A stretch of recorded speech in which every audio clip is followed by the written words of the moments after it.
In 1989, a man called Bob Lazar walked into a Las Vegas TV station and gave a remarkable interview.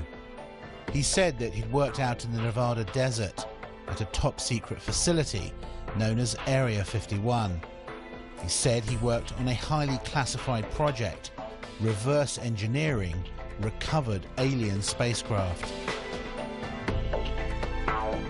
His story was a worldwide sensation, and Area 51 became a household name, synonymous with UFOs, secret projects, and little green men. And yet, neither the US government nor its military have ever denied his claims, and they still don't officially confirm that Area 51 exists, despite satellite photos proving it does. Many dismiss Bob Lazar as a fantasist, and yet others see him as a whistleblower, exposing a government cover-up of UFOs and alien contact.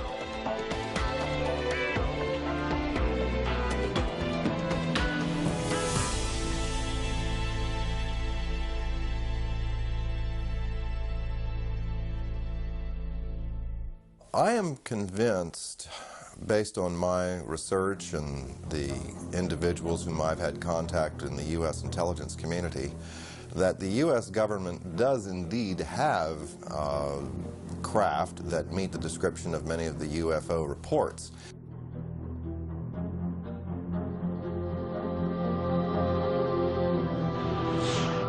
My personal opinion, based on comments I've gotten from the Deputy Director for Science and Technology at CIA, would seem to indicate that Bob was perhaps an unwitting participant in a program designed to introduce someone with a technical background to some elements of the UFO research projects going on out at the test site.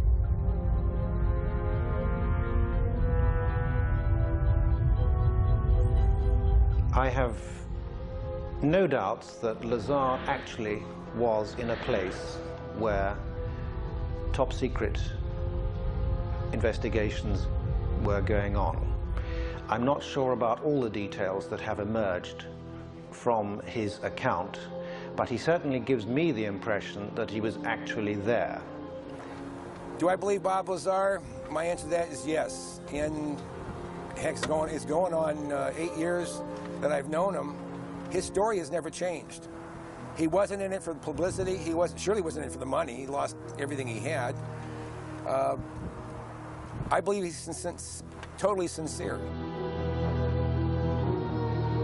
As far as I can tell, he's a bright guy who tells a great tale and who's told it often to people who have not checked on him, who accept the notion that, well, the government wiped his slate clean. Basically, I think he had an experience. I think he saw some things that shocked him, was subject to some conditions and experiences that were very unnerving to him and very profound.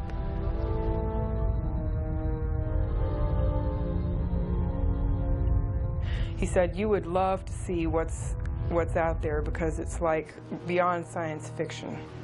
He said, and I wish I could talk to you about it, but I can't. And that's as close as he ever got to telling me anything that happened out there. You'll find many people who have seen these discs. Question is, where do they come from? Bob Lazar may be one of the few people who can tell us that they're from somewhere else.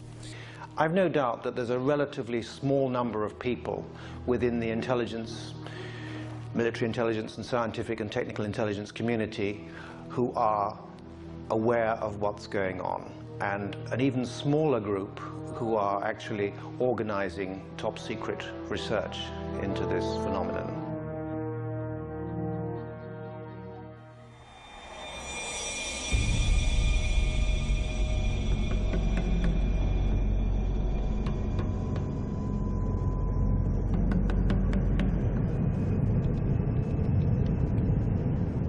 There's been an operating airbase out at the location known as Area 51 since the 1950s, when it was home to the CIA's top secret SR-71 Blackbird spy plane. Then in the 1970s, it became the test flight center for the F-117 stealth fighter and the B-2 stealth bomber.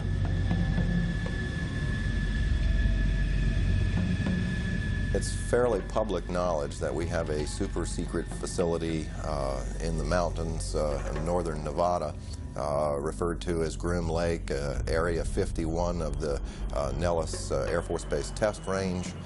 It's also been referred to as Dreamland.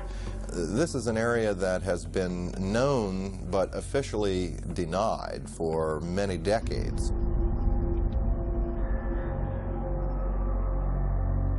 All of our super secret aircraft have been developed and test flown out in this particular area.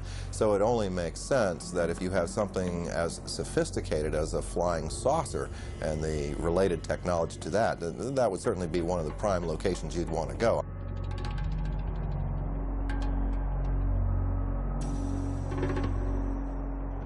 What you see is an ordinary looking Air Force base. It's nothing to write home about, but because the government won't talk about it, everyone wants to see it. The military has never said there are no UFOs. It's never directly denied any of the Area 51 stories. It would have been so simple when these claims came out, these Papoose Lake claims, for the military to simply say, look, we have nothing there. They could take a few reporters to this area and show them nothing there. The military hasn't done it. The military has stonewalled. It has remained silent. And that's the most damning thing that they can do. Area 51 to this day is not acknowledged. That is to say, the Air Force does not admit that it exists. This status has been maintained very carefully, particularly in the last few years. The puzzle is that the base has clearly been very active for quite a while, and you can see that there are about 700 to 1,000 people traveling from Las Vegas every day. So essentially the bulk of what has gone on there in the last 10 years has not emerged from the black. This airplane was, the program was terminated.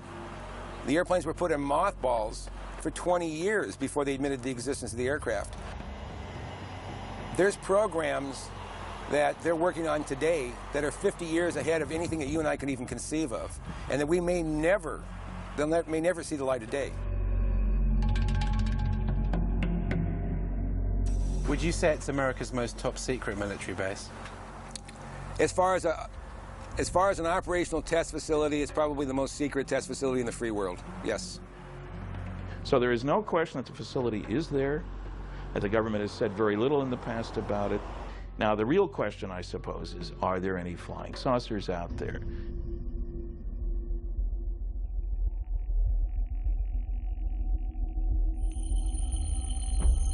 No one had associated flying saucers with Area 51 until Bob Lazar's interview hit television screens around the world. He said that he worked at an underground facility called S4. The top secret project was codenamed Galileo. They would call it a specific time. For instance, the operator would say, Mr. Lazar, it's now 4:15 a.m. We expect you to be at McCarran Airport at 4:45. Your plane will be leaving at such and such time. I'd drive there, check in, board the plane, and the plane would fly out to Groom Lake. It would land there. I'd get off the plane and wait, and there would be a bus to take me and whoever else is going to S4, Papoose Lake, which is about 15 miles south of there, and then I would check in at S4. Tell me about how you felt on your very first trip out. The first trip out there, it was actually very exciting because it seemed so cloak and dagger to me, especially after I got in the bus with the blacked out windows. I kind of thought that was neat. Drove out to the site, and then it was checked in, guards walking around with guns, and I was sure what I was working on was going to be pretty fascinating. He says that within a few days of working out at S4, he was shown an actual flying disc in one of the hangars. When I was brought in by bus, and for the first time, one of the hangar doors, the one on the end, was open.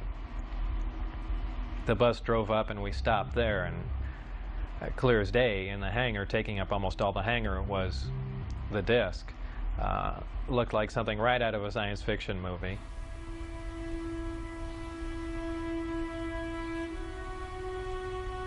And as I walked in there, I thought, well, this is the new advanced aircraft we've been working on, and this is why people keep seeing flying saucers, because it's ours, and we've just been testing it, probably for all these years.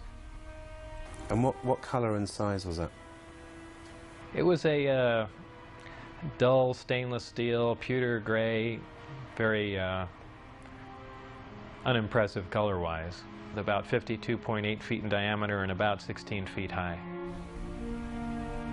So was it actually a recovered craft that you were working on, or was it one that scientists had built as a mock-up of a recovered craft? Well, whether it was recovered, given, or what, it was not built as a mock-up. It was an alien craft built on another world. There was absolutely no doubt about that. Lazar claims that he was one of only 22 people who had something called majestic clearance to work on the craft itself. The whole aim of the project was to take these craft, or the one in particular that I was working on, and try and duplicate its systems and subsystems with earthly materials. The work that I did basically entailed back engineering the power and propulsion system, and I opted to start with the power, the reactor that ran the craft.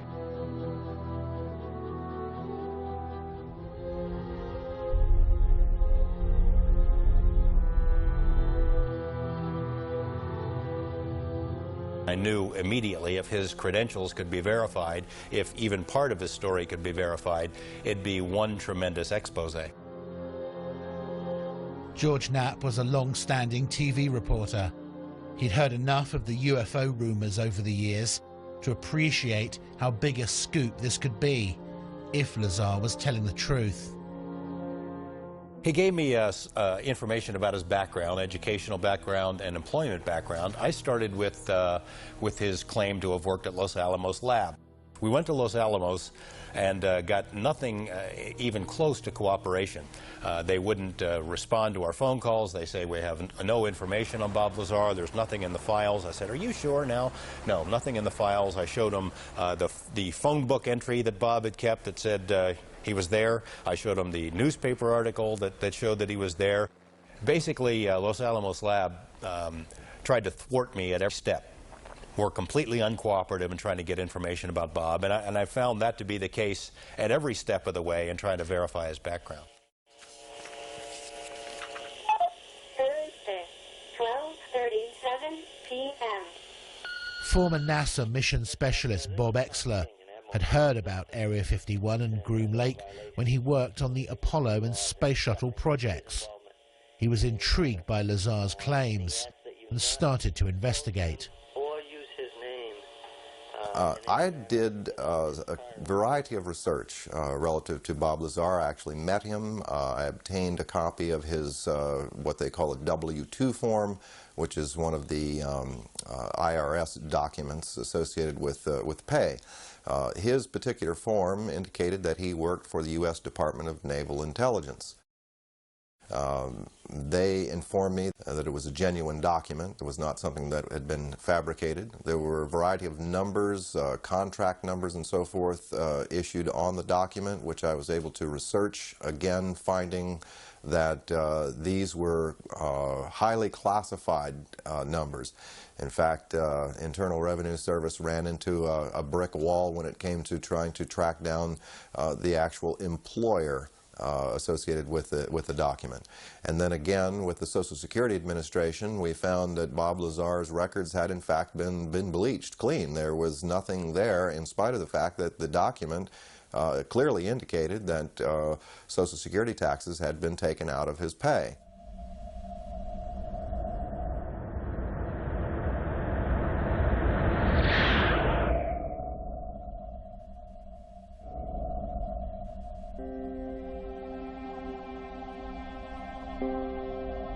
Not everyone who's researched Bob Lazar believes his claims. Stanton Freidman is one of the most respected authors in the UFO field today. He's a former nuclear physicist with top secret clearance and has many friends and contacts in the Black Project world. I've looked at considerable depth into Bob Lazar's claims, both about himself and about propulsion system, because they're fairly elaborate claims. I've talked to the schools that he claims to have received degrees from. I've checked on his high school record. I talked to Los Alamos lab where he was supposedly a scientist and so forth. I have come up totally empty. Now, when a guy lies like that, you get very wary. And, you know, it has all the trimmings, his story, of a Walter Mitty story. Somebody in his imagination was, you know, stronger, brighter, faster than anybody else. I don't doubt that he did some work at Los Alamos and other places. He's clever. He drives a jet-powered car, fixes radiation detectors. So he may have performed some service, but I can find no reason to think that he worked out there on a flying saucer. I mean, I had to wonder whether this guy was making this stuff up, but then I see the phone book and I see the newspaper article, and I talked to people who worked with Bob at the lab and who said, in fact, that he did work on classified projects, yet no one can find any records of his background. The people that I worked with, colleagues, the people I went to school with, obviously knew I was there, and people at Los Alamos, I was friends with, and people that worked under me and alongside of me knew I was there and, you know, cooperate what was going on, but, you know, officially, it's very difficult to get information for the people in charge. To further prove his claims, Lazar agreed to take a polygraph test, which he passed. The thing that is interesting about polygraph is that if you're embellishing or if you don't completely believe what you're saying, it is very, very easy to detect. All it really will tell you is that the individual believes with 100% conviction that what he's reporting is exactly as he recalls and as he believes it to be. And that clearly was the case with Bob Lazar. Now, could his perception have been a bit askew? Yes, that's possible, but he clearly wasn't lying. I think Bob is even open to the possibility that perhaps he had been used in some sort of misinformation or disinformation campaign. I mean, look at him. He has a pirate flag floating on his house. He races jet cars. He likes fast women. He likes guns. He's technically capable, so in that sense, he may be perfect for this kind of a program. Technically capable, scientifically knowledgeable, and yet completely discreditable at a moment's notice. If you wanted to test public reaction to a story about Area 51 and then suddenly discredit it afterwards, Bob may have been the most qualified person in the country.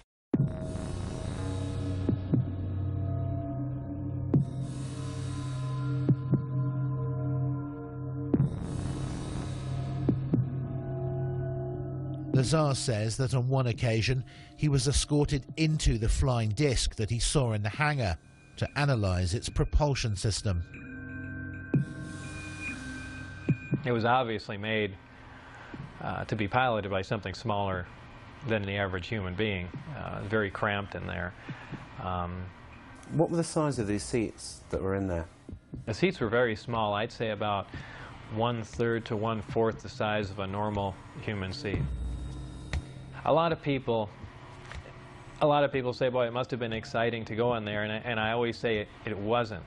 It was a very ominous feeling. I know it sounds silly, but it's so unearthly in there. You have spoken to someone who's actually seen a UFO under a tarpaulin at Area 51. I have. I've spoken to several people who've seen UFOs or disc-shaped craft out there.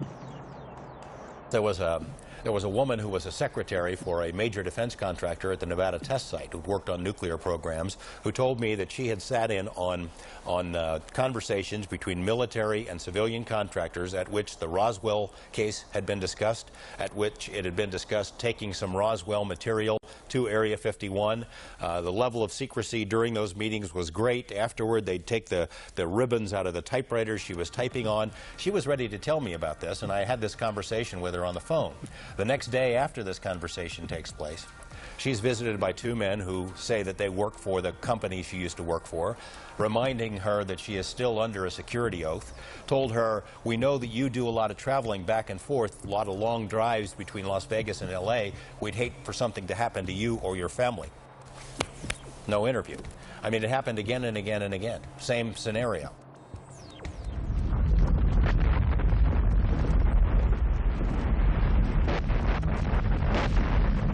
Lazar says that in addition to being shown inside the disc, he actually saw it take off from the lake bed. I was brought into the hangar for one of the short duration tests, and the craft was already outside on the lake bed, and that was pretty much of a marvelous sight. It's a huge thing. It's like seeing a house lift off the ground. You can't imagine the energy involved to do that.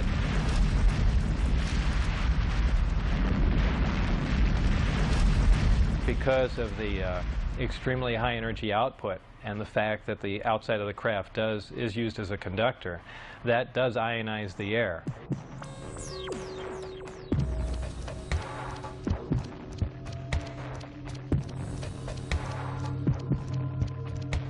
And the crafts do, as a byproduct of this, glow at night, much like a fluorescent tube will light up. So, you know, bright, strange, jumping lights in the sky, that does explain that.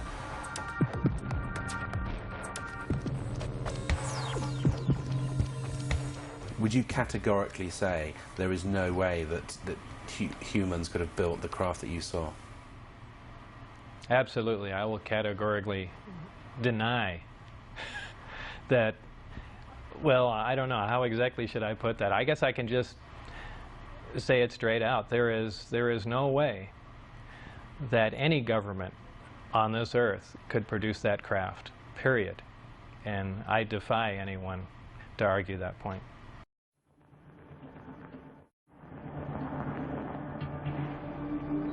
One of the big questions that's hung over this whole story is whether Lazar saw a man-made flying disc and not an alien spacecraft.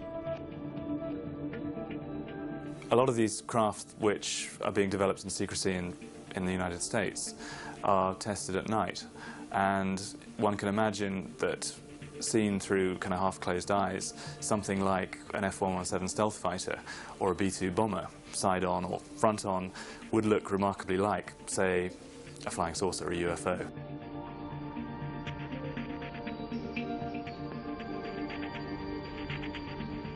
You see an F-117, or you see tacit blue, or you see a B-2.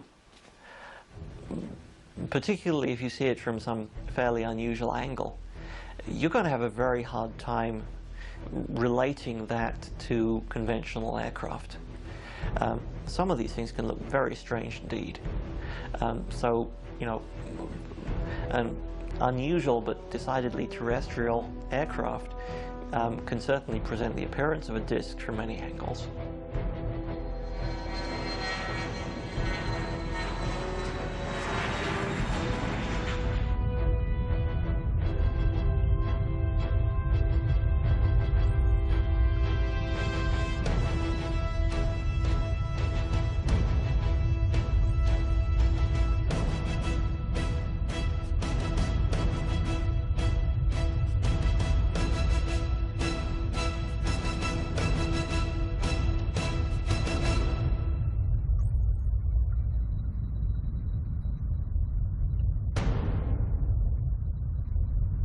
I think for anyone who's been out into the western United States and seen the kind of place it is and let their imaginations run riot a bit, it is possible to imagine in these vast test areas technologies which are highly exotic, highly revolutionary, and would change the way we feel about science today. However, to say that that is alien science derived from beyond this world, I think is something which is just, it is unbelievable. It's too much to absorb.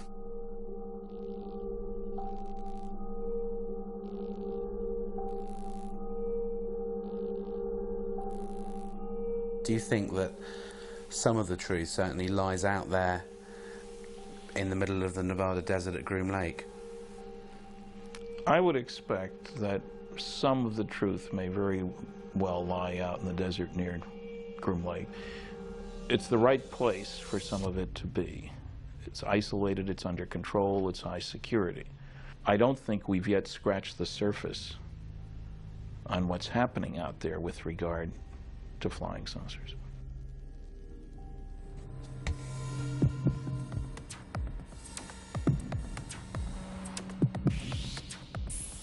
According to Lazar, the craft that they were secretly testing out in the desert at night used an exotic anti-gravity propulsion system.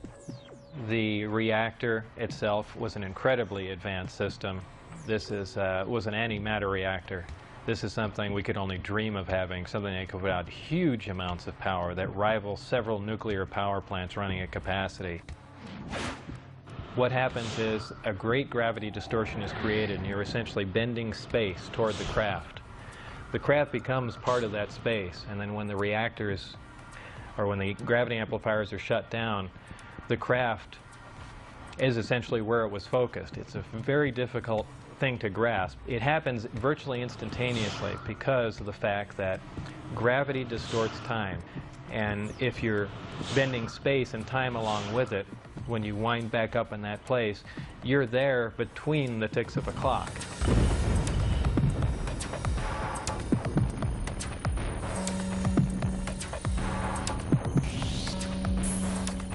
Looking at nighttime video films out in the test site area, we've seen video of craft that were luminous, that would move across the sky as if it was skipping a stone across water, or sort of a sewing machine effect. What we see across the screen are a series of lights, of dashes of light, as the object moves from point A to point B. Therefore, we are seeing what you might call a shadow effect of the propulsion mechanism at work.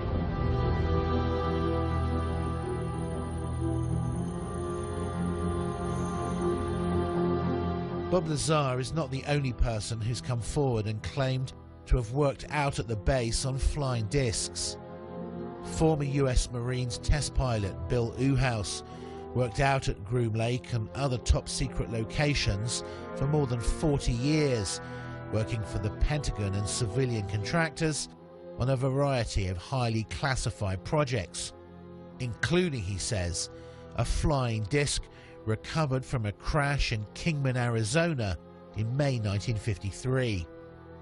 He said that he'd been cleared to do this interview and to discuss certain information, but asked us not to show his face.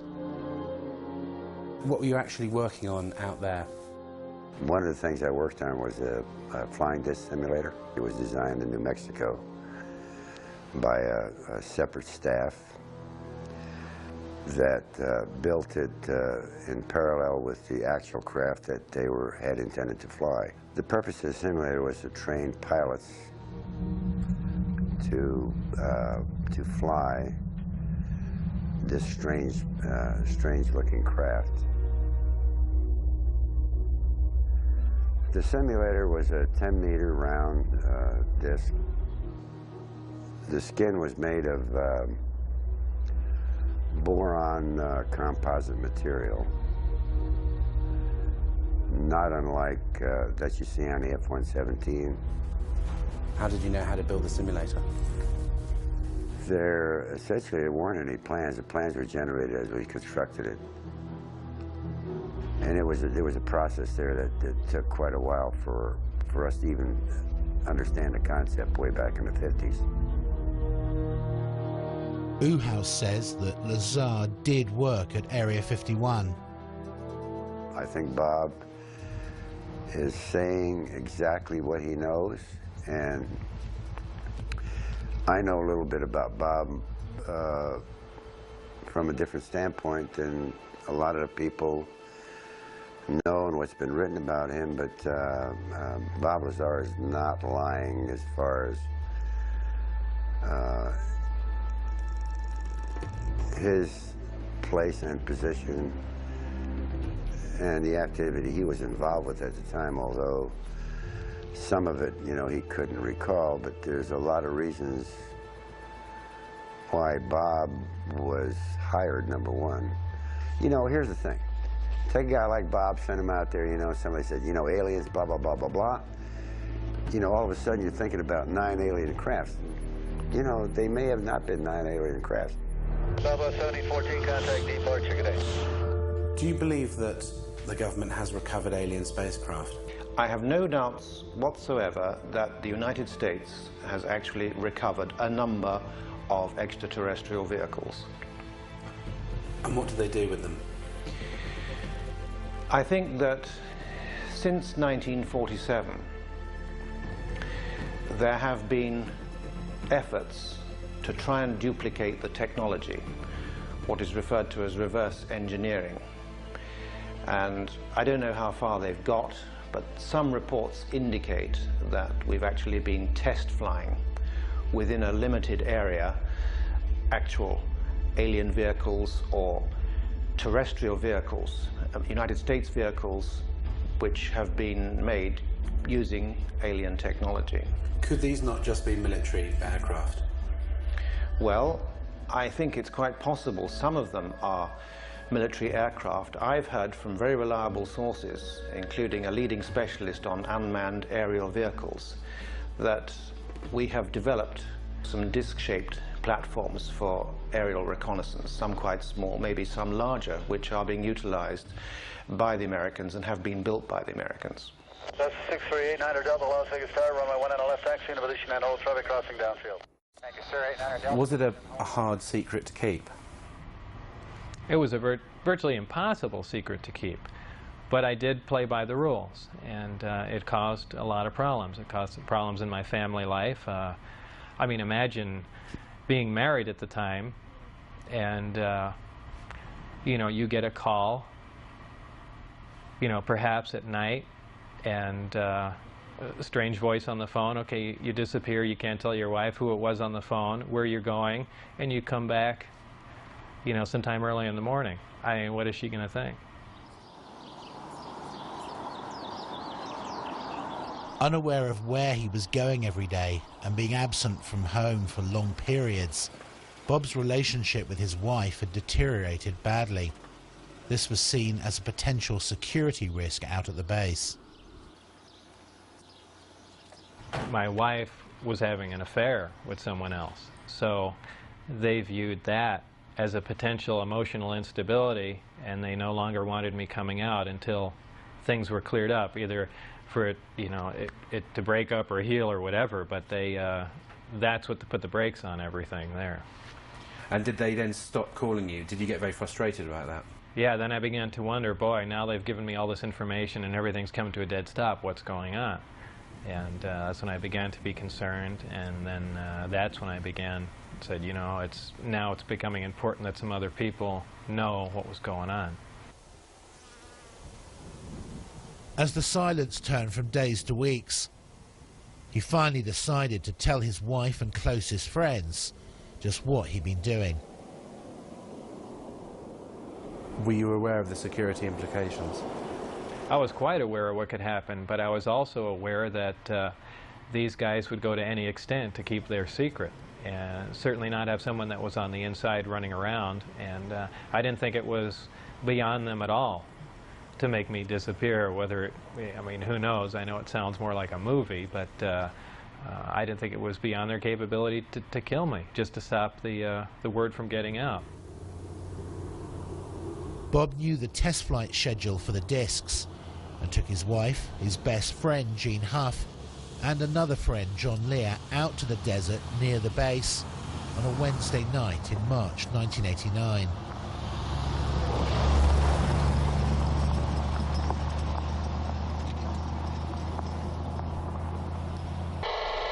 Huh, it started coming in too.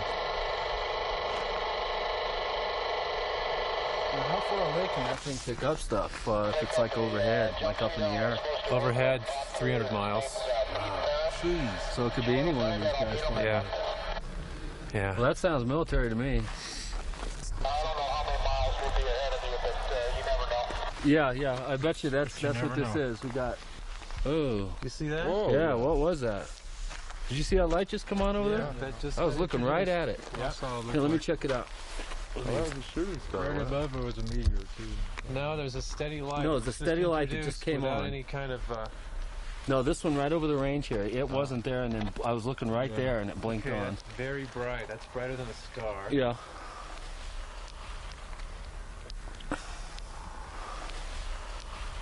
Huh? Doesn't look like landing lights. We got the light clear now, sir. We figured out what the problem is, and whatever that heading is, we're ready for it. Huh. Interesting. Okay, just change course. Oh. White light? Yeah.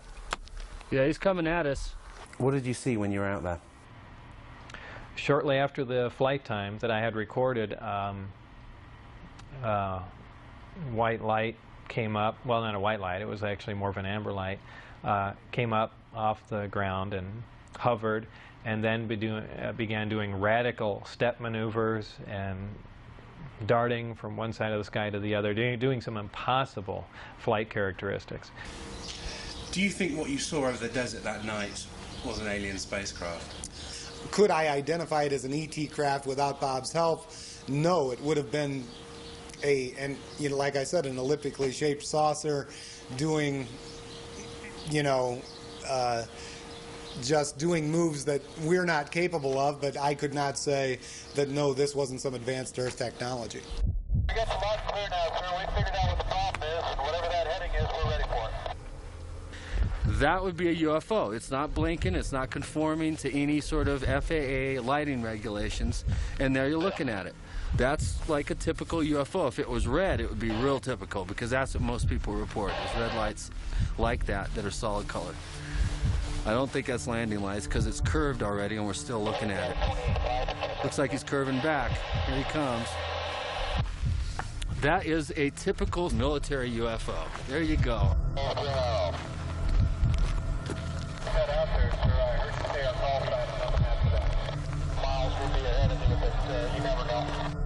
This small group went back to see 2 more Wednesday night flight tests, but on the 3rd trip, they were spotted, caught, and arrested. Bob was taken to Indian Springs Air Force Base and interrogated. That interrogation was about as intense as you can possibly get, right stopping short of shooting me in the head. What were they saying to you? Everything up to and including that, you know, we can absolutely kill you right now and there'd be no one looking for you at all. And I mean, everything. They threatened my wife. They threatened to kill my wife. They said they'd stop at nothing. They said they thought they made that very clear. They couldn't believe that I had taken anyone out there to show them that, much less left with information like the flight test data, and wanted to know what else I had said, who else I had told specifically. They were crazy. They really were. They were completely out of control.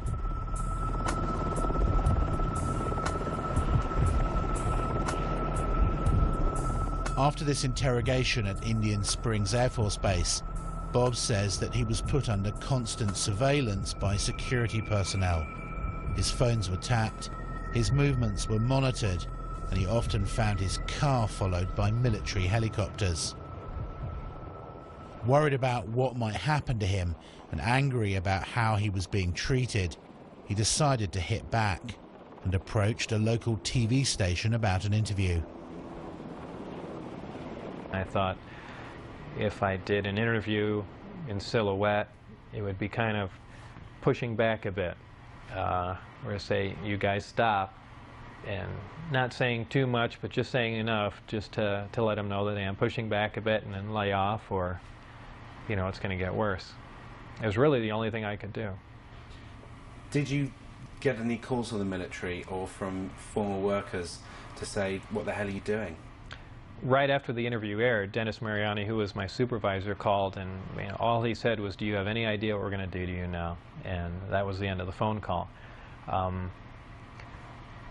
That was the last, well, really second to last communication I had with him. And, you know, then I decided, well, you know, that's it. And really just said everything that I had seen and done and just wanted to divorce the entire situation.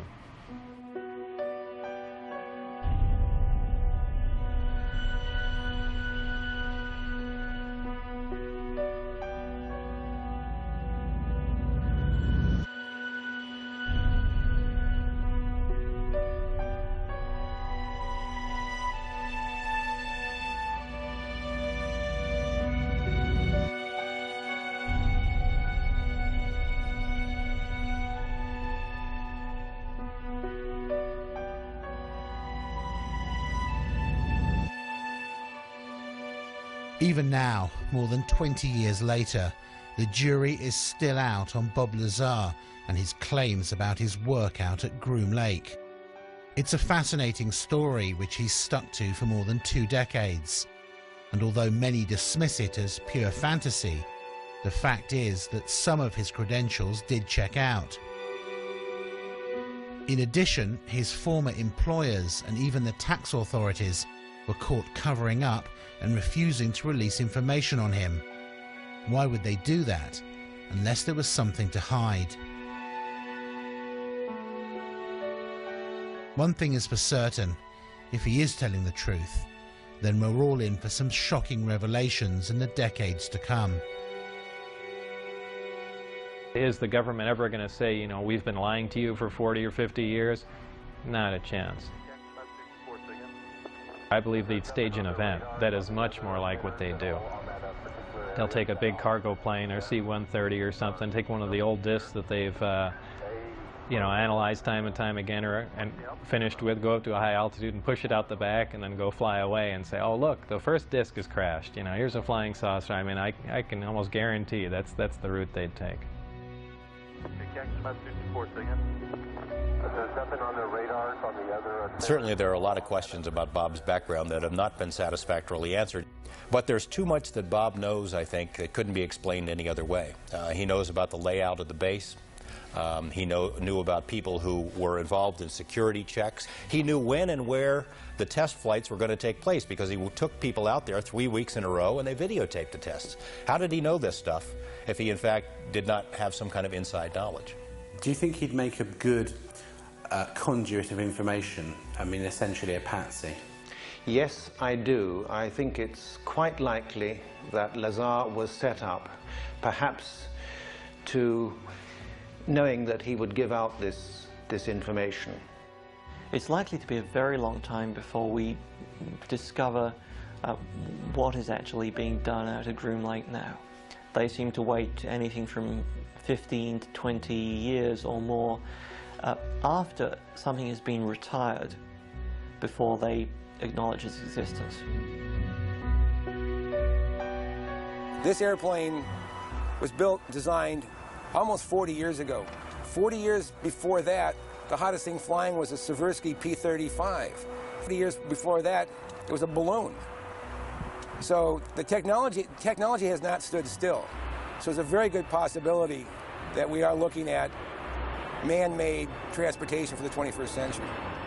It's been so hopelessly polluted that I'm not sure we will ever get to the bottom of this story, and that's sad. I suspect that whatever was out there, discs, alien or not, had now been moved to some other location, and we may never find them again. There might have been reason 40 years ago to believe that people couldn't handle the idea of alien visitation. I don't think that's true anymore. I think we're far more sophisticated now.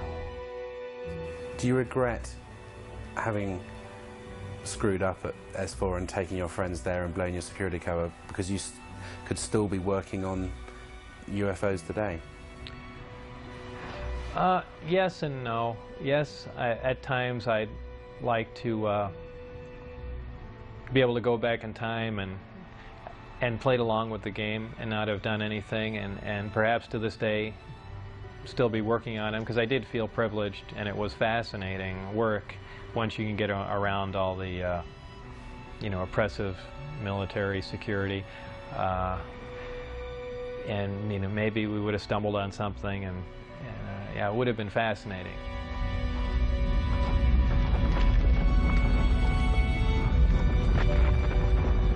I thought UFOs were pretty much a figment of someone's imagination. I didn't believe in them. I wasn't interested in them. Of course, I'm not even interested in them now. But I certainly do believe in them now.